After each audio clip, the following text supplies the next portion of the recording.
So we talked about oral language, and I want to get more specific now. I want to get specific about academic language and what it means in terms of these five components of language that we studied already. So let's start by talking about pragmatics and world knowledge and what that means in relation to academic language. So when we think about pragmatics and world knowledge, we're really talking about knowledge of social rules as pertains to school, the school environment. So for example, students know to address their teachers by their last names. So Miss Smith, for example, because that is the typical way that students and teachers interact in a school setting, in an academic setting. Pragmatics and world knowledge is also about the language of school and books. So for example, if the student reads Once Upon a Time, right, that student understands that he or she is about to read a fairy tale. Because once upon a time is one of those phrases that is really connected to fairy tales. Just like the phrase, according to the author, would evoke for the student an understanding that the author is now, this is the author's opinion, and that the book or whatever they're reading or listening to is now citing the author's claim. Okay, so just like the student or the person has a knowledge of social routines in everyday life, that person also has knowledge of the social routines of school and the language of school. Okay, the language of school, the language of books. You know, that person also has knowledge of academic concepts, which are typically abstract. So things like circumference and respiration, mitosis, these are very specific content area concepts that become part of the student's world knowledge. In terms of vocabulary, academic vocabulary is just full of Latin and Greek roots. And actually, when we begin to work on our vocabulary templates and discuss the activities that we would like to design for our classrooms, for our students, I would like to give you a document that just lists all of these different roots so that you can take a look and you can see, first of all, how many there are, and secondly, how you can really specifically target these Latin and Greek roots. So if your students understand the meanings of these roots, it will, with practice, make it easier for them to guess the meanings of unknown words that they might encounter in a text. Academic vocabulary is also very dense. So students are listening to dense language and they're reading dense text. And what that means is that there's overall a higher ratio of content words, okay, over the total words, which that's why it's harder to understand, right? Because they are, because they have to understand more content, okay? And so that's why it's denser.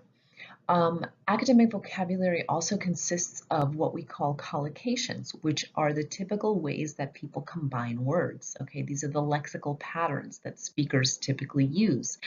And in an academic context, things like conduct an experiment or be predisposed to something are typical kind of phrases that can be used when talking about science, for example. Okay, and so it's very helpful for students to learn these words as chunks so that they can not only be able to recognize it in a text and not get bogged down by the individual words, but they can also begin to practice it orally, and it will take their oral academic language to a new level. Academic vocabulary is also very low frequency. So those so-called tier 2 words like analyze and evolve are words that are not very frequent in everyday language, but in an academic context, they are important because they cut across different disciplines. So you can analyze fiction in ELA, but you can analyze you can analyze an experiment in science or analyze a report in social studies. And so these are very, very important words for students to become familiar with. And I'm going to also get more specific with you on how we can design vocabulary activities that give students a chance to use and become familiar with these words. So in terms of syntax, academic language is complex. So a complex sentence is more than just a subject and a verb, okay? So if we want to say the Romans conquered Europe, that would be a simple sentence, right? It consists of a subject, the Romans, and a predicate, conquered Europe. A complex sentence is an independent clause as well as a dependent clause in the same sentence. So if I say, when the Romans conquered Europe, they brought the Latin language with them. Okay, so the simple sentence, the core sentence would be, the Romans brought the Latin language with them. Okay, but when I put in when the Romans conquered Europe, that would be the dependent clause. And the thing about complex sentences is that when the student is listening to a complex sentence or reading a complex sentence, it's very hard when your proficiency in English is not very high to understand who is the subject of the sentence, where does the sentence begin and where does it end. And what's happening in the sentence. And so one of the things when we discuss writing later on that I want to really practice with you is how can we deconstruct sentences with students so that they understand what an independent clause is versus a dependent clause, so that they can identify the subject and the predicate of a sentence, even if it is complex. Academic language also includes a lot of nominalizations. Nominalization is simply turning a word into a noun.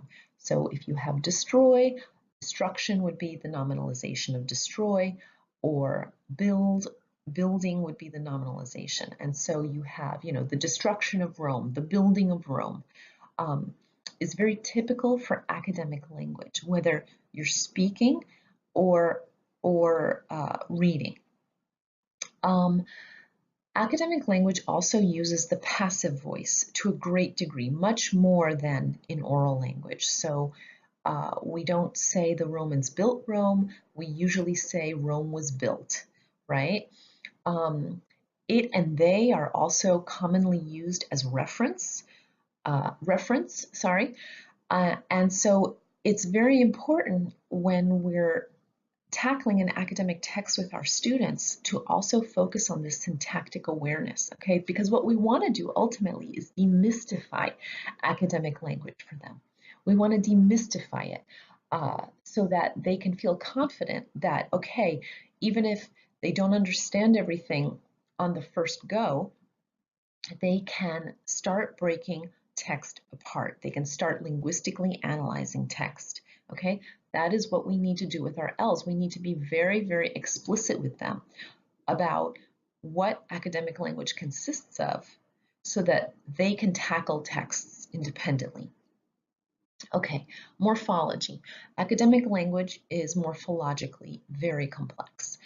So words typically have prefixes and suffixes and are inflected. I mean, words have to be inflected regardless of whether they're academic or not, but academic language has a lot of prefixes and suffixes. For example, predisposition, okay?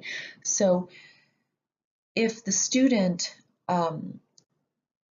has awareness that pre is a suffix, a prefix, and shun is a suffix, that students can think about the word dispose, right?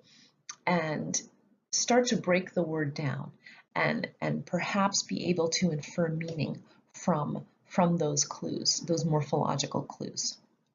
Okay, finally, phonology. Academic language is full of very big words like predisposition, okay? So they're multisyllabic, and students really need practice pronouncing words and being comfortable just saying these big words, because one of the things that happens during reading, and we're going to go into this when I discuss the relationship between oral language and reading, is that when we are reading, we're getting the words off the page by hearing the language silently in our minds, okay? And fluent readers do this, everyone does this, because you have phonological representations in your mind of all of the words that you know. And so if students don't have practice pronouncing these multisyllabic words, then it's going to be harder for them to be able to get it off the page during reading. All right, so let's continue now.